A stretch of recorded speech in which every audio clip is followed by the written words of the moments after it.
ഊട്ടിയിൽ second day morning വാക്കൊക്കെ കഴിഞ്ഞ് നല്ലോണം വിശക്കാൻ തുടങ്ങി. അപ്പോൾ പിന്നെ തൊട്ടടുത്തുള്ള ഹോട്ടലിൽ പോയിട്ട് ബ്രേക്ക്ഫാസ്റ്റ് കഴിച്ചു. പൂരി മസാല ദോശ.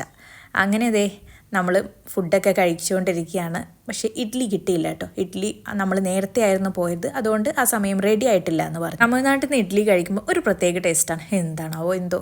അങ്ങനെ ഭക്ഷണമൊക്കെ കഴിച്ച് ഡ്രസ്സൊക്കെ ചേഞ്ച് ചെയ്ത് നേരെ നമ്മൾ ബൊട്ടാണിക്കൽ ഗാർഡനിലേക്ക് പോയിട്ടോ. അവിടെ നല്ല ക്രൗഡായിരുന്നു. അതിൻ്റെ കയറുന്നതിൻ്റെ മുൻപായിട്ട് കുറച്ച് ഐറ്റംസൊക്കെ വാങ്ങി കഴിച്ചിട്ടുണ്ടായിരുന്നു. പിന്നെ ഇവിടെയൊക്കെ വന്നിട്ടുണ്ടെങ്കിൽ കോൺ എല്ലായിടത്തും ഉണ്ടാവുമല്ലോ, അങ്ങനെ അതും വാങ്ങി കഴിച്ചിട്ടുണ്ടായിരുന്നു. പിന്നെ ഈ ഒരു ഫ്രഷ് ഫ്ലവർ, ഇത് ഒരുപാട് കാലം ഇങ്ങനെ നിൽക്കുമെന്ന് പറയും. അത് ശരിയാണ് കേട്ടോ. ഇപ്പോഴും കൊണ്ടുവന്നിട്ട് ഒരു കുഴപ്പവും പറ്റിയിട്ടില്ല. അപ്പോൾ അതും വാങ്ങിച്ചിട്ടുണ്ടായിരുന്നു. നമ്മുടെ നാട്ടിൽ നിന്നൊക്കെ ഇതുപോലത്തെ തട്ടുകടയിൽ നിന്ന് ഫുഡ് കഴിക്കാൻ എനിക്ക് ഭയങ്കര ഒരു പുറകോട്ടാണ് കേട്ടോ. പക്ഷേ ഇവിടങ്ങളിൽ എല്ലാം ഇതുപോലത്തെ കടകളാണ്. അപ്പോൾ പിന്നെ ഒന്നും നോക്കിയില്ല, വാങ്ങിയിട്ട് അങ്ങോട്ട് കഴിച്ചു.